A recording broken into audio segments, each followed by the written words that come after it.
Hi Javier, how are you? Hi, Leticia. Very good. Yourself?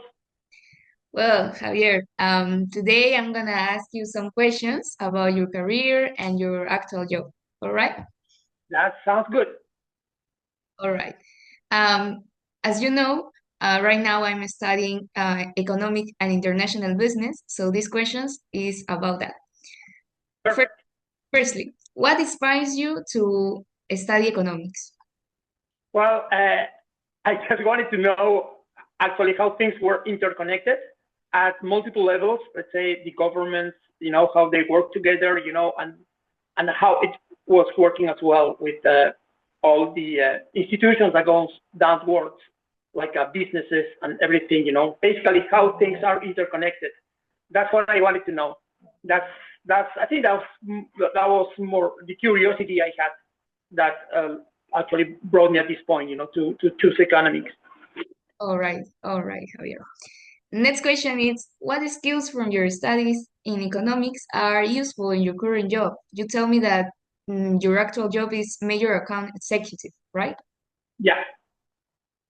Well, basically, the fact that I had the basic knowledge about how things were interrelated, like businesses, regulations, and basically that's the most important thing I think. The businesses and the regulations. That regulations are set up by the government that actually allows the international trade. Like businesses doing export or importing, they have to comply with multiple requirements from the government. And that in that way that helped me because I had a background on how things were interconnected. Oh, all right, all right. And what does a typical day look like for you as a major account executive in Canada? I think it's totally different a day in Canada than a day in Peru. Is it right? I would say, a long time I haven't been in Peru, but I would say that basically must be the same. My regular day, ordinary day is like trying to get new customers and taking care of my existing customers, So I have like a customer base that I have to take care of to retain those customers. But on top of that, I have to go after new customers as well. Oh, all right. So it's not, it's kind of the same thing that if you do this in Canada or in Peru is the same. I would say so because, I think that Peru has now a modern economy. So I guess that a person that is doing the same thing as I do here in Canada probably would be doing the same in Peru, with the Peruvian, I would say Peruvian style of doing things, but basically at the end, when you are doing business, you know, I think that it comes down to be pretty much the same. All right. All right. So Javier, um, what was your first job after university and how did it lead to your current role? I'm very curious about to know where did you study when you were here in Peru and what was your first job after that? Well, my first job, actually, I have been very curious. I remember when I was young, I had kind of like a bakery store, so like doing bread and pastries and selling them in the morning, but at the same time, I was just trying to apply for some fellowships, because I did wanted to go outside to see how the work was outside Peru, and it happened, after many tries, not the first try, but many tries that I got a fellowship and I came down here to Canada, to continue studies. And I had to solve what I had in Peru and just start over again here, actually, So I imagine that was my first job. it was a little bit difficult for you, no? To go another place totally different. Yeah, it's difficult, but let's say if you are curious, and it's up to you actually, I guess. You can just accept to live with your curiosity that will never be filled up, or maybe you say no, that's too much, so you decide no, I don't want to just have a curiosity, and my curiosity is going to stay curiosity for the rest of my life, so you really want to go there, take the risk because everything implies a risk, everything that we do every day. So that's one of the things I did, and actually my life went in a different direction. And I think was, there's good and bad things, but the balance is good. You take that risk. It's Yeah, good. I think, I mean, you have to take a risk Sometimes you have to. every day, every day, every day. You have to calculate your risk, but sometimes, it's like you have to just jump, even if you don't know 100% that you are ready. I think you are never ready for one thing 100% until you are really jumping on it. You're just really deciding to do it. So as long as you're like a 90% sure, 80% sure, I think it's okay for me. Yeah, and we have only one life, so we need That's what to people say. do. Maybe we have more than that. Who knows? Oh, probably, probably. Well, Javier, the next question is, what has been the most rewarding part of your career so far? The most rewarding part is, I guess that through my career, I came across different challenges. A lot of times I had those challenges I thought that I wouldn't go through. It was too difficult. But I just realized that if you keep trying and just maybe changing perspective, that's very important, because sometimes you are looking at one problem for only one perspective, when there is a possibility of looking at the same problem from a different perspective, and it becomes easier. Or, I think that I developed those abilities, to handle problems from different perspectives. So that gives me more chances to find solutions, you know, and that helped me to grow professionally and personally as well. Oh, all right. Um, Next question is about, well, you actually answered this like a little, that what were the biggest challenge you faced when starting in this role?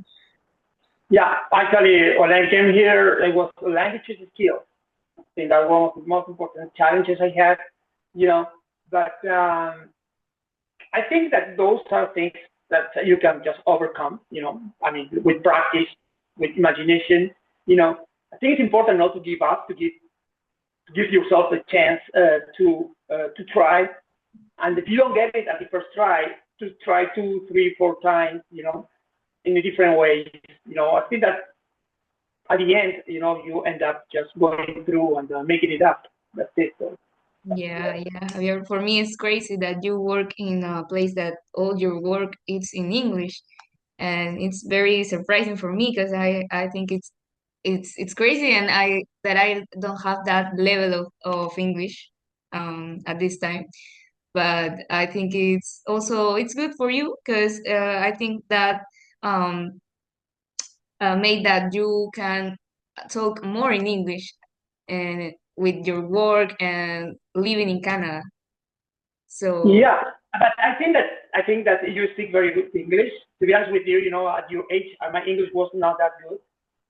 What I thank could tell you, it's like when you're learning a language, it's not on. You have to. There's one thing that is very important, Leticia. Like I have to think in English as well.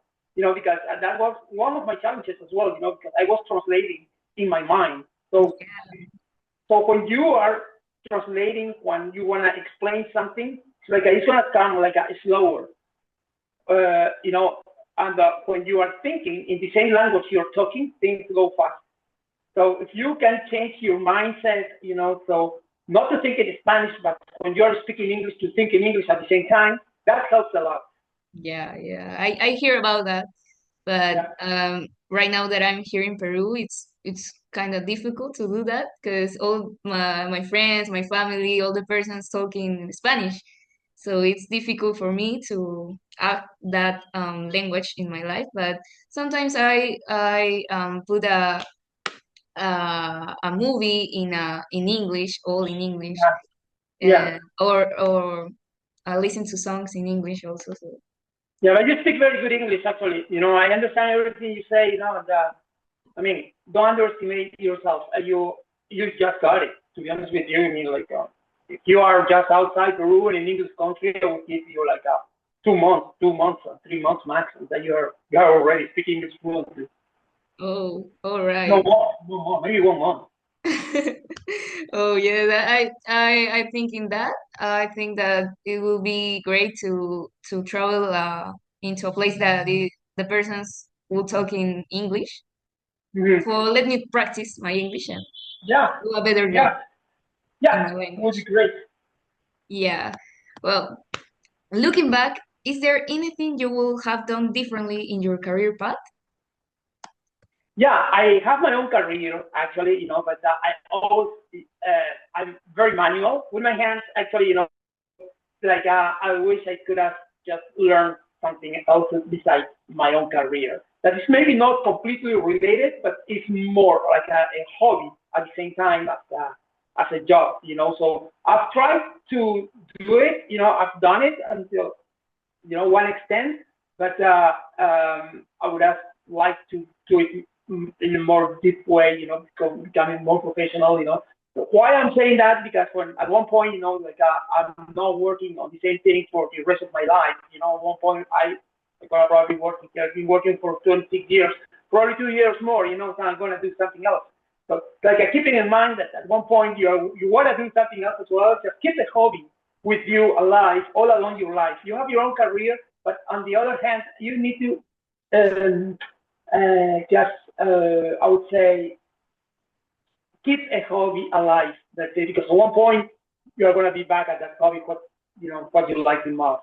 Doesn't mean that I don't like what I do, my career. I love it, but I love it's not the same thing working than doing your hobby. You know. Yeah, yeah, something that that makes you happy, and Yeah, it's the yeah, it makes me happy when I'm working, but it's not the only thing that makes me happy working on what I'm doing.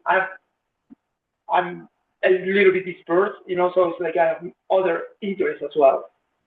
yeah, yeah, yeah. Also, you told me about the also about your career that you need to study another something else. You Yeah, told me that one day in a call that I told you one day that I wanted to study economic, and you told me that that I will study that, but also something else. So that was a great um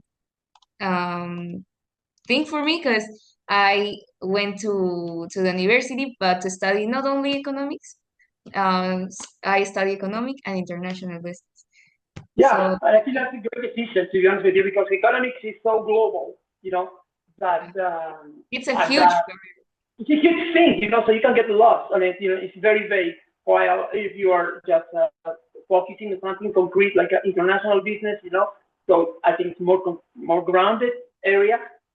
It's a great combination, I think, because you're going to have kind of like a macro view of the things. At the same time, you can just go down to a micro view of things at the business level. I think yeah, it's good. Honestly, I think it's a good decision. yeah, And don't forget your hobby. and my hobby, yeah. Well, what advice would you give to someone studying economics who wants to work in this field, like me?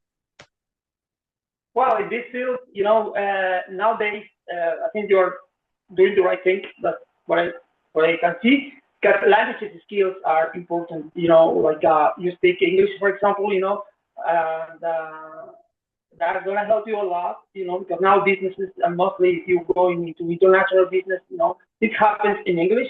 So it's a must nowadays. So I would say keep improving your languages skills, and way to go. You're young. Plus economy, international business. I think you are getting like a very round up academic background that is going to be very helpful in the job market. Yeah, I think in here in Peru, no English, it's like a plus in your Mhm. curriculum or Yeah, like a person, so it's important. Yeah. yeah, it's important here. I mean, it's important because Peruvian companies, they do business internationally, so they want people that can communicate in English as well. Yeah, yeah. And finally, for the final question, what are your career goals for the future? For the future. For Like the a real goal for the future. Well, I just probably keep working. I've been working already for 26 years in the same company, probably a couple of years more. and then just jump into my hobby. You know, what other things that I have, put aside for a while, but never forgot it. You know, so just want to go back on my own personal interest. You know, after my work. You know, it's not like I have 10, 15 years working for the same company. I'm going on my 26 years already. So that's it. So at one point, everything stops, you know, and yeah, I closing that point, and we'll have to jump into what I like the most besides my work. Yeah, all right. Well, Javier, thank you very much to talk this to me, to talk with me, and it was a pleasure to talk with you. So, thank you very much and goodbye. Well, goodbye, and you take care. Very nice talking to you. Reach me out anytime. It was a pleasure really talking to you. Take care. Me too. Take care. Bye bye. Goodbye.